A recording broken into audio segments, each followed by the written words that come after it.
opening of light and getting back out of there.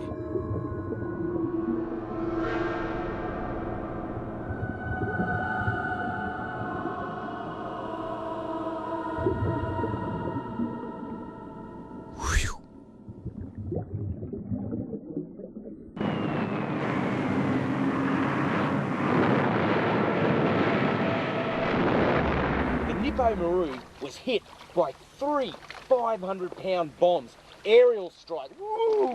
Boom! Blew the living daylights out of it. It's a transport vessel. Used to carry gear and water.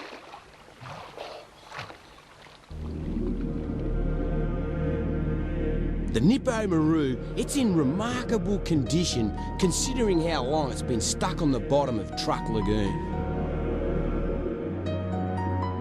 Very well intact. And I'm right here at the helm. Pretty obvious stuff. Still works.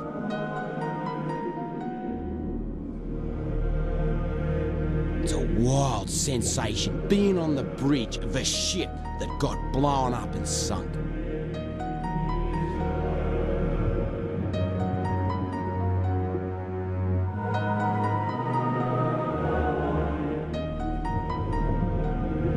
So much of this equipment is intact and still movable.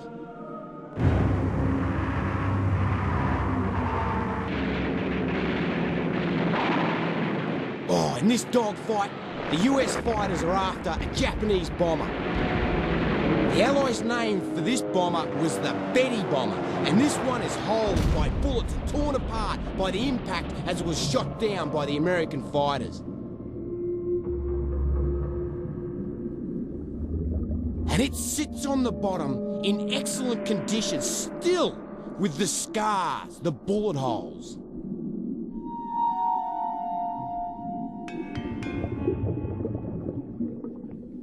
The Betty bomber was a classic plane. It was chock-a-block full of machine guns and automatic cannons from 4 gun ports, very heavily armoured. But it was no match for the American fighters.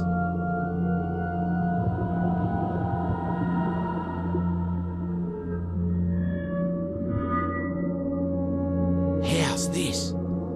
Sitting in these seats, eerie feeling, wild sensation. You know, when you go through this plane and you put yourself in the places of the pilot and the crew, it's then that these planes gain a real personality. Check out these jellyfish. Every time I bump into them, they sting me, and the place is chock-a-block full of them. I'm trying to get down to the I-169, a submarine. And there it is. It was during the assault on Truck that the submarine performed an emergency dive. And unfortunately, the wrong valve was opened and it was flooded and 100 crewmen suffocated. Yo! How's those jellyfish? Naughty little jelly blubbers. The I-169. Mate, she's claimed a few lives, if you can imagine. When that submarine went down, there's people in it. And then people have tried to get back down into it way after World War II, and they died in there as well. Very treacherous dive. Pretty deep, down around 60 metres. And those jellyfish, crikey, do they sting. Back down through the swarm of stingers, I can see the damage that the Japanese inflicted on their own submarine. The I-169 actually survived the blitz that took place on the surface, but the Japanese decided that the Allies might raise the sub and take a look at it, so they destroyed it with their own depth charges. And the hatches, they were welded shut, but somehow divers got inside well after the war and tried to squeeze back out, but died inside there. Crikey, like all wars, a lot of blokes lose their lives in accidents and equipment failures. And as you can see on the aircraft carriers, there's plenty of spills.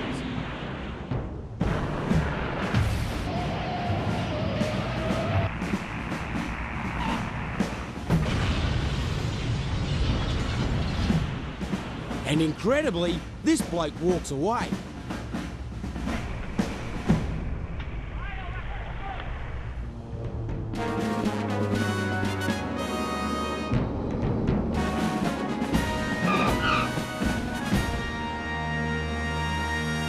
One of the smallest islands in the Pacific turned out to be one of the bloodiest battles in the history of the world.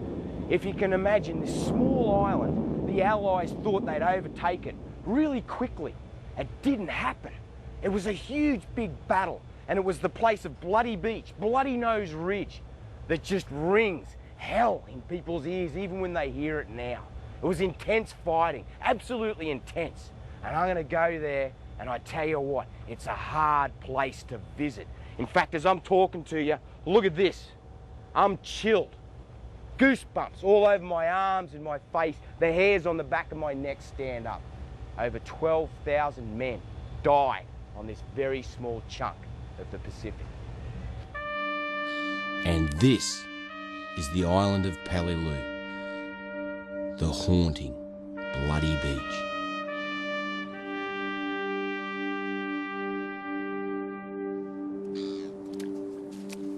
This is a serene stretch of beach. Really nice. It's pretty. I tell you what, back in World War II, it was a different story. A completely different story. There was bodies laying everywhere. The water was actually red from the amount of blood that was flowing down into it. It was a horror story, a total horror story. And on this one island, there was 10,000 Japanese killed, nearly 2,000 US servicemen killed, and 6,000 wounded. This beach, from there all the way up there, was just littered with soldiers digging in, hiding behind their landing vehicles. They were on fire. The whole place was just going off. Bombs, bullets, you name it. It was like a living hell. And they were pushing hard to get hold of the landing strip. Whew. And it's hot. It's real hot. But I tell you what, it was a lot hotter. You know, back on that day when they were storming the beaches, the temperature started at 115 degrees Fahrenheit in the morning. And then in the heat of the day, it'd top out at like 140 degrees Fahrenheit. Imagine being stuck down here, digging in, bullets zipping over you, with your mates all blown to bits, and it being hot, real hot, scorchingly hot. Whew.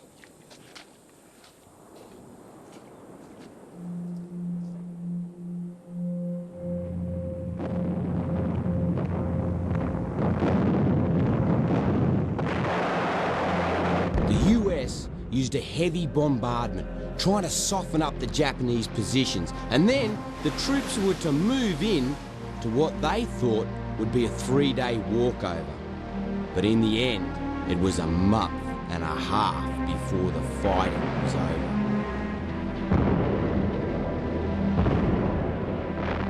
Gut-wrenching, fierce, hand-to-hand combat.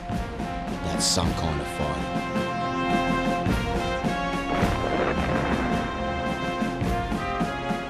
This beach is the place of the first landing. Imagine the nerves that you'd have sitting out there in the ocean, approaching the beach, knowing you're the first one to make contact and try and get from the water to the land. This is the remains of a Sherman tank. It's the tracks. Now, this beach is particularly interesting because the Japanese had an incredibly intricate crossfire system set up. Somewhere back up there in the foliage, they had a 75mm gun, and back over there, right on that other ridge, they had a 37mm. And so they were able to shoot across here. And so the Marines were pretty well pinned down. They were just getting hammered, really heavy casualties out there. And it was coming from these guns. You had machine guns and rifle fire, stacks of Japanese in there, bang, bang, bang, letting rip. Well, they called in the bombs, so their planes came over and hit them hard. And as luck would have it, or as accuracy would have it, they took out that 75mm gun and they were able to get through, get up onto the land. Unknown to the Allied